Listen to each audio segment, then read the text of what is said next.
नमस्ते। आज के इस खास विश्लेषण में हम सीधे बात करने वाले हैं ऑपरेशन पोलो की।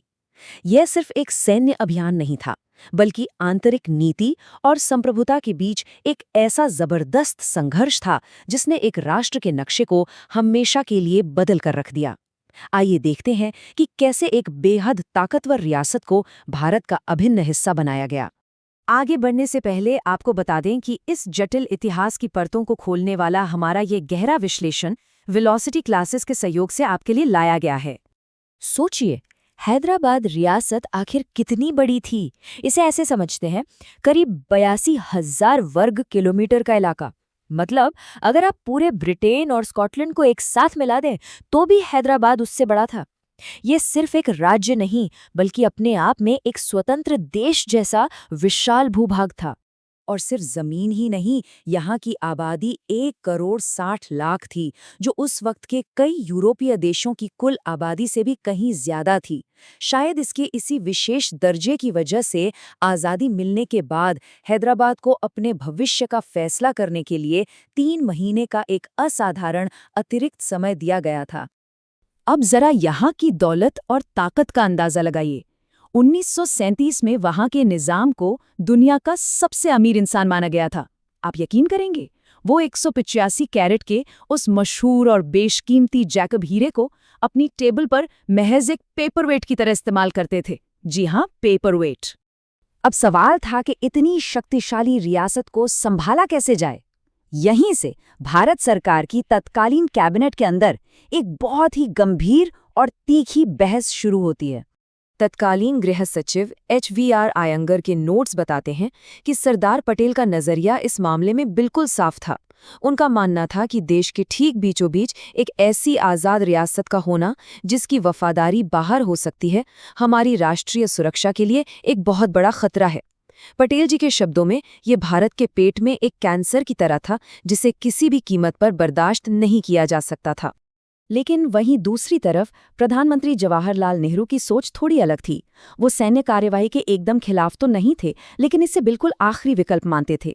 उन्हें वहां की एक बड़ी अल्पसंख्यक आबादी की फिक्र थी, और ये भी डर था कि अगर यहाँ सेना भेजी गई तो कश्मीर में चल रहे ऑपरेशंस पर इसका बहुत नकारात्मक असर पड़ सकता है। VP मेनन बताते हैं कि ये वैचारिक टकराव एक पॉइंट पर इतना उग्र हो गया कि कैबिनेट की मीटिंग में सरदार पटेल का ब्लड प्रेशर हाई हो गया और वो गुस्से में वॉकआउट कर गए।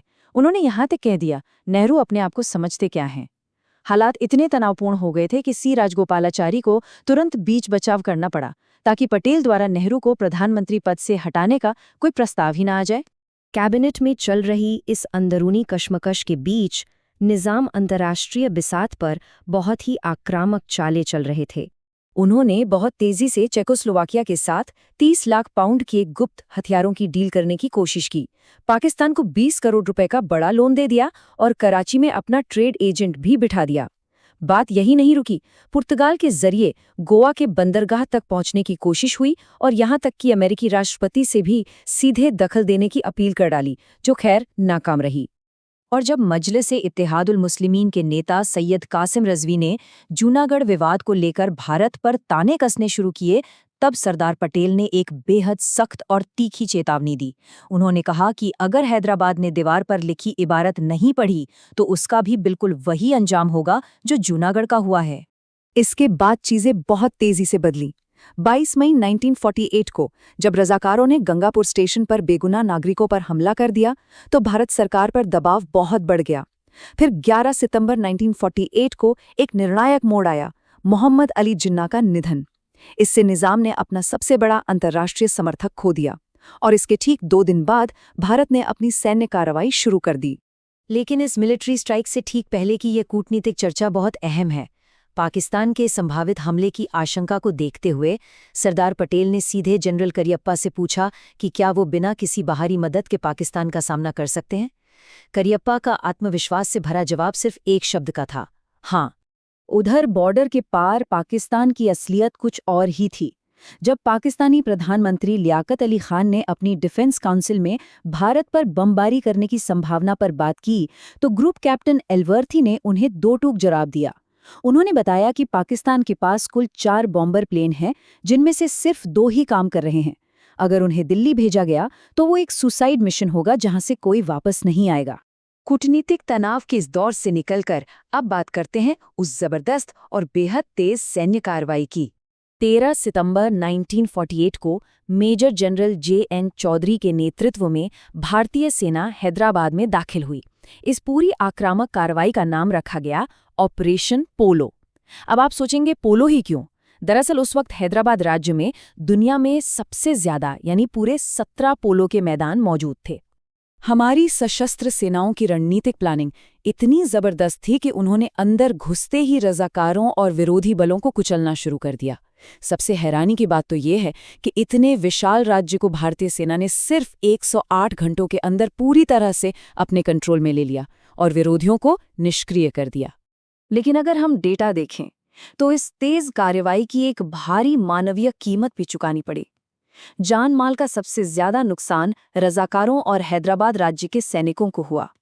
1373 रज़ाकार और 807 राज्य के सैनिक मारे गए। वहीं इस पूरे अभियान में भारतीय सेना के 66 वीर जवानों ने भी अपनी शहादत दी।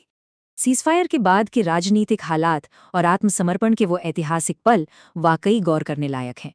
फरवरी 1949 में एक बहुत ही मजेदार वाकया हुआ। जब सरदार पटेल का प्लेन बेगमपेट हवाई अड्डे पर उतरा तो उन्होंने खिड़की से निजाम को अपना इंतजार करते देखा। निजाम की एग्जॉल्टेड हाइनेस यानी परम पावन वाली उपाधि पर तंज कसते हुए पटेल जी ने मजाकिया लहजे में कहा, so his exhausted highness is here, मतलब तो उनकी थकी हुई महामहिम यहाँ है। इस पूरी ऐतिहासिक ड्रामे का अंत एक बेहद शक्तिशाली दृश्य के साथ हुआ। जो निजाम कभी अपनी आज़ादी के लिए भारत को चुनौती दे रहे थे, वो अब हाथ जोड़े और सिर झुकाए मुस्कुराते हुए सरदार पटेल के सामने खड़े थे। ये तस्वीर हैदराबाद की निरंकुश संप्रभुता के हमेशा हमेशा के लिए खत्म होने का सबसे बड़ा और अंतिम प्रमाण बन गई। तो आज के इस विश्लेषण को खत्म करते हुए जरा इस सवाल पर विचार कीजिएगा, कैसे महज 108 घंटों के उस ऑपरेशन पोलो ने भारत के एक बहुत बड़े आंतरिक सुरक्षा संकट को हमेशा के लिए सुलझा दिया और आज़ादी के बाद दक्षिण एशिया के पूरे भू राजनीतिक नक्शे को बदल कर रख दिया। इतिहास के ये पन्ने हमें वाकई राष्ट्र निर्माण की असली चुनौतियों से रूबरू कराते हैं। देखने के लिए आपका बहुत बहुत शुक्रिया।